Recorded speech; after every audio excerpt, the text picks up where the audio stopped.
ഈശംസിഹാക്കി സ്തുതിയായിരിക്കട്ടെ. 25 നോമ്പിൻ്റെ മൂന്നാമത്തെ ദിവസത്തിൽ നമ്മൾ എത്തിയിരിക്കുമ്പോൾ ഇന്ന് തിരുസഭ മാതാവ് നമ്മുടെ വിചിന്തനത്തിനായി നൽകുന്ന സുവിശേഷ ഭാഗം വിശുദ്ധ യോഹന്നാന്റെ സുവിശേഷം 5-ാം അധ്യായം 31 മുതൽ 37 വരെയുള്ള തിരുവചനങ്ങളാണ്.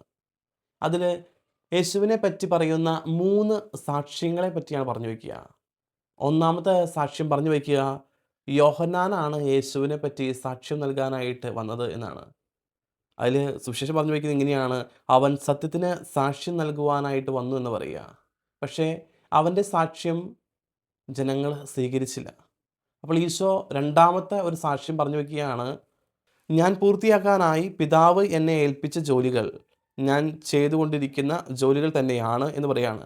പിതാവ് എന്നെ ഏൽപ്പിച്ച ജോലി എന്ന് പറയുമ്പോൾ അതായത് ഈശോ ചെയ്ത അത്ഭുതങ്ങളും അടയാളങ്ങളും, അത് ഈശോയാണ് ദൈവപുത്രൻ എന്ന് തെളിയിക്കുവാനുള്ള ഏറ്റവും വലിയ അടയാളമാണ് ഈശോ ചെയ്ത അത്ഭുതങ്ങളും അത്ഭുത പ്രവൃത്തികളും. മരിച്ചവരെ ഉയർപ്പിക്കുന്നതും അന്ധന് കാഴ്ച കൊടുക്കുന്നതും കുഷ്ഠരോഗിയെ സുഖപ്പെടുത്തുന്നതും എല്ലാം ഈശോ ചെയ്ത ഒരു സാധാ വ്യക്തിക്ക് ചെയ്യാൻ പറ്റുന്നതിൽ അപ്പുറമുള്ള അത്ഭുതങ്ങളായിരുന്നു. അതുകൊണ്ട് ഈ രണ്ടാമത്തെ സാക്ഷ്യമായ അത്ഭുതങ്ങൾ എടുക്കാമായിരുന്നു. പക്ഷെ അതും ജനങ്ങൾ എടുക്കുവാനായിട്ട് തയ്യാറായില്ല. അപ്പോൾ ഈശോ പറയുകയാണ്, മൂന്നാമത്തെ ഒരു സാക്ഷ്യമുണ്ട്, അത് പിതാവിൻ്റെ സാക്ഷ്യമാണ്. സുവിശേഷം പറഞ്ഞു വയ്ക്കുന്നത് എങ്ങനെയാണ്? വിശുദ്ധ ലിഖിതങ്ങൾ എന്നാണ് പറഞ്ഞു വയ്ക്കുക. വിശുദ്ധ ലിഖിതങ്ങൾ അല്ലെങ്കിൽ വചനങ്ങൾ, അതായത് ദൈവം പറഞ്ഞ കാര്യങ്ങൾ. ഈശോയെ പറ്റി പഴയ നിയമം മുതൽ ദൈവം ഒരുപാട് കാര്യങ്ങൾ പറഞ്ഞു വച്ചിട്ടുണ്ട്. അതായത് സ്വന്തം പിതാവ് തന്നെ ഈശോയെ പറ്റി പറഞ്ഞ് വെച്ച ഒരുപാട് കാര്യങ്ങളുണ്ട്. ആ കാര്യങ്ങൾ തന്നെ മതി ഈശോയെ പറ്റി പറയുവാനുള്ള സാക്ഷ്യത്തിനായിട്ട്. യോഹന്നാനെ പറ്റി സുവിശേഷം പറഞ്ഞു വയ്ക്കുന്നത് ഇങ്ങനെയാണ്: അവൻ കത്തി ജ്വലിക്കുന്ന ഒരു വിളക്കായിരുന്നു എന്നാണ് പറഞ്ഞു വയ്ക്കുക. കത്തി ജ്വലിക്കുന്ന വിളക്കാണ് ഈ സ്നാപക യോഹന്നാൻ എന്ന് പറയുന്ന വ്യക്തി. വിളക്ക് നമുക്കറിയാം, മറഞ്ഞിരിക്കുന്ന യാഥാർത്ഥ്യങ്ങളെ പുറത്തു കൊണ്ടുവരുന്നതാണ് എപ്പോഴും വെളിച്ചം അല്ലെങ്കിൽ വിളക്കിൻ്റെ ഒരു കർത്തവ്യം എന്ന് പറയുക.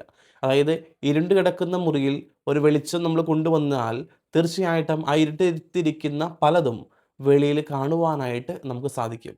അതുകൊണ്ട് തീർച്ചയായിട്ടും ഇരുട്ടിൽ കിടന്ന ജനത്തെ വെളിച്ചം കാണിച്ചു കൊടുക്കാനായിട്ട്, അതായത് വെളിച്ചമാകുന്ന ക്രിസ്തുവിനെ കാണിച്ചു കൊടുക്കുവാനായിട്ട്, അതിന് സാക്ഷി നൽകുവാനായിട്ടാണ് സ്നാപക യോഹന്നാൻ കടന്നു വന്നത്.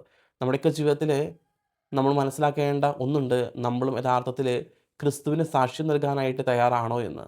ഈ 25 ദിവസം നമ്മൾ ഉപവസിച്ചും പ്രാർത്ഥിച്ചും മുന്നോട്ട് പോകുമ്പോൾ 25-ാമത്തെ ദിവസം ഉണ്ണിയേശു നമ്മുടെ ഹൃദയത്തിൽ പറക്കുവാനായിട്ട് നമുക്ക് യഥാർത്ഥത്തിൽ ക്രിസ്തുവിനോടുള്ള സ്നേഹം എത്രമാത്രം ഉണ്ട് എന്ന് നമുക്ക് ചിന്തിക്കാം. യഥാർത്ഥത്തിൽ 4-ാമത്തെ സാക്ഷ്യമായ നമ്മുടെ ജീവിതമായിരിക്കണം.